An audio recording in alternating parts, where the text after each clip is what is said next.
It's been a topic of intense debate since President Trump announced a $14 million renovation to restore the Lincoln Memorial reflecting pool. The 7-acre monument was restored with a fresh, dark American flag blue waterproof coating to the basin and a newly installed water filtration system. But now, less than a month after the newly revamped reflecting pool was reopened to the public, the president has another battle at hand: an intensifying algae outbreak.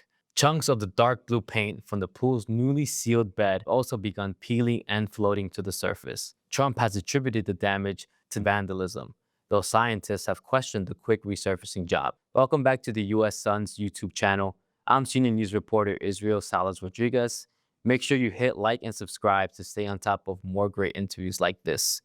Joining us now to speak on the algae plague reflecting pool is Dr. Christopher Goldberg, a professor and ecologist at Stony Brook University in New York. Can you briefly introduce yourself and just give a little background on yourself? Sure. I'm a professor at Stony Brook University, which is in New York State.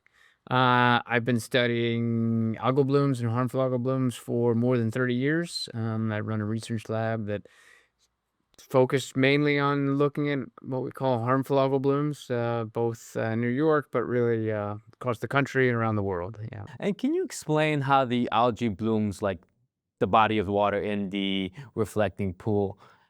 What does that tell us about the algae bloom, like the body of water at the reflecting pool? Yeah, I mean, almost any, even puddle of water will have some algae in it, and the conditions that make them grow is they're photosynthetic. They need sunlight, and many of them like warm temperatures, and they like lots of nutrients, things like nitrogen and phosphorus.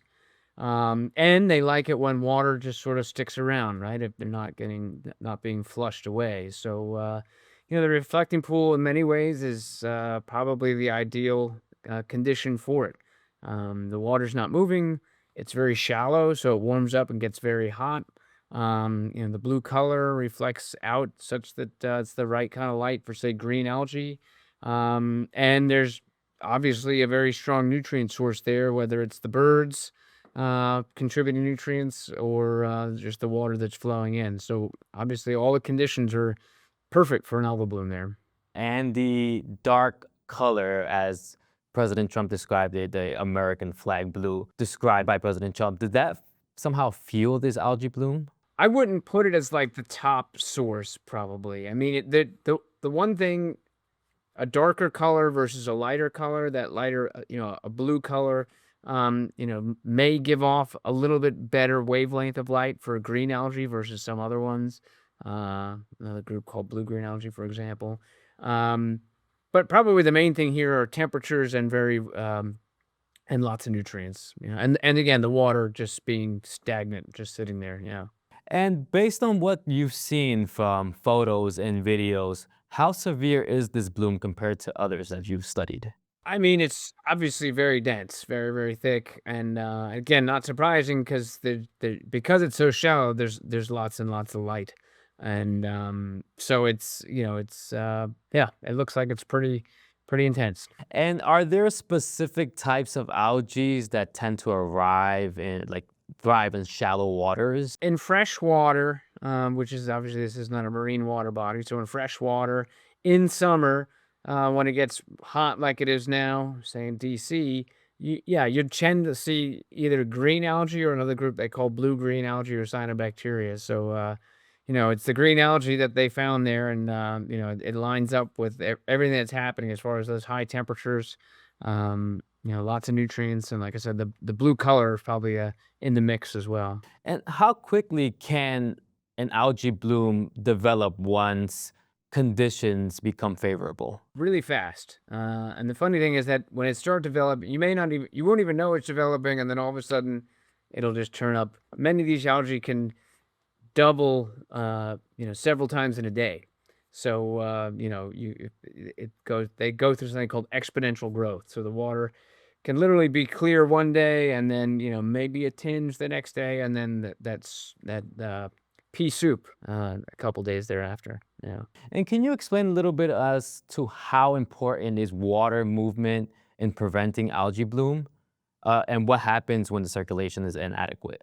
Yeah, I mean, I will say probably the reflecting pool never had a lot of circulation, but when you have a river, for example, the water's always moving in a river, and therefore the algae, they'll start to grow up, but then they're flushed out, right? Because the water keeps moving.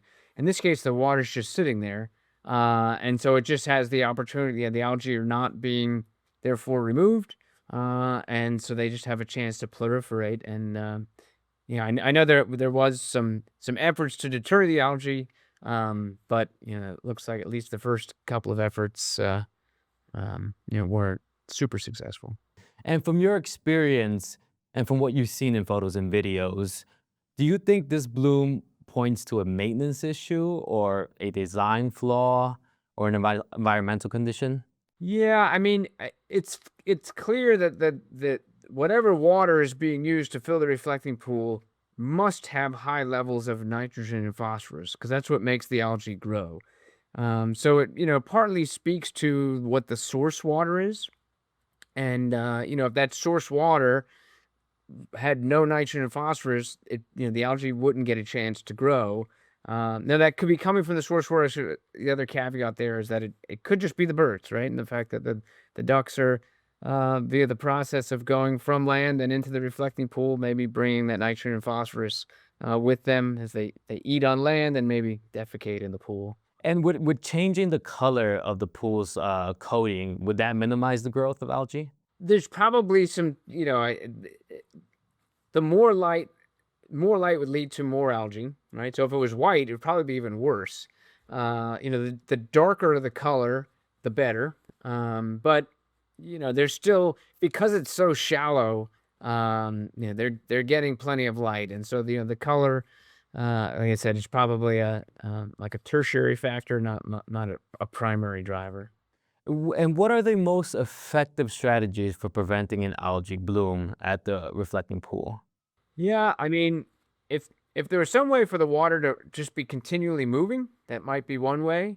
Another one, like I said, it's if there were no nitrogen and phosphorus, the algae would be starved and they couldn't grow.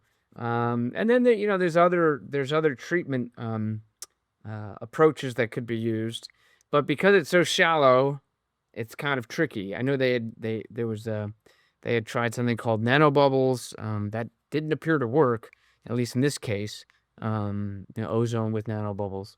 I know they had tried adding hydrogen peroxide, and that can, kill off some algae, but it's usually short term, particularly in warm temperatures.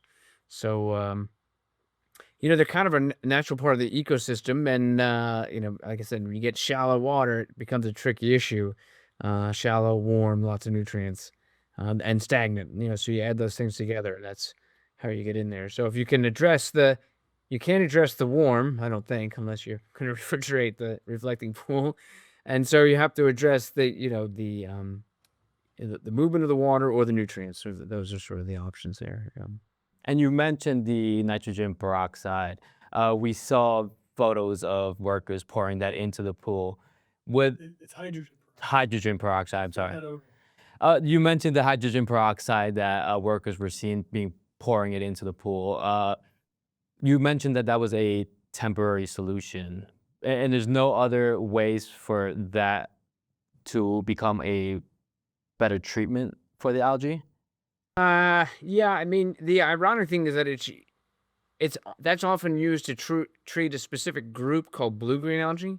Um, but it turns out I had heard from that another professor had looked and they type in there was actually green algae. So it's to affect them, you really have to add a lot of hydrogen peroxide, and it appears that it was um effective, but only to a certain level. Like, I don't think that fully eliminated things, so, yeah. And that chemical is not harmful to any wildlife that uses the. Generally, if at high levels, it can be harmful, but, the only animals using the water, thankfully, are the birds, and if the birds are sort of irritated, they can just sort of jump out. If there were fish in there at a high level, it can be damaging. It can result in low oxygen, and so it can be damaging that way. Sometimes there are fish kills following the use of hydrogen peroxide. So, but with just birds, like I said, I think if they were and bothered by it, they would just hop out and probably be okay. What are some recommendations you would suggest to keep the water clear and minimize the environmental impact? Yeah, I mean, again, I think knowing what that source water is and trying to have that as pristine as possible is important.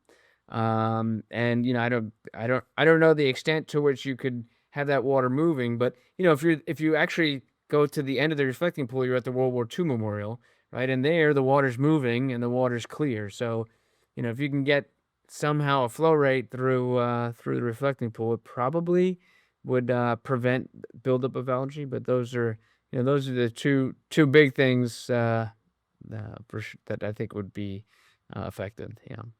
Does this algae situation raise any red flags or concerns to you?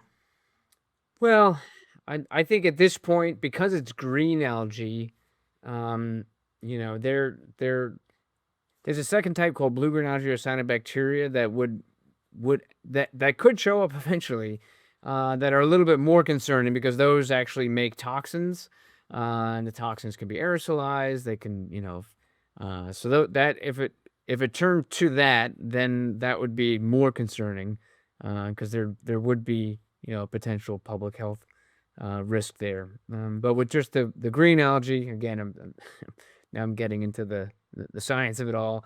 The simply green algae are just part of the ecosystem and less harmful. Yeah. How would the green algae develop into more of a toxin algae that you mentioned? I mean, sometimes that can happen through the summer, and what tends to happen is the hotter it gets, the more likely it is that you'll see those blue-green algae or cyanobacteria that can make toxins.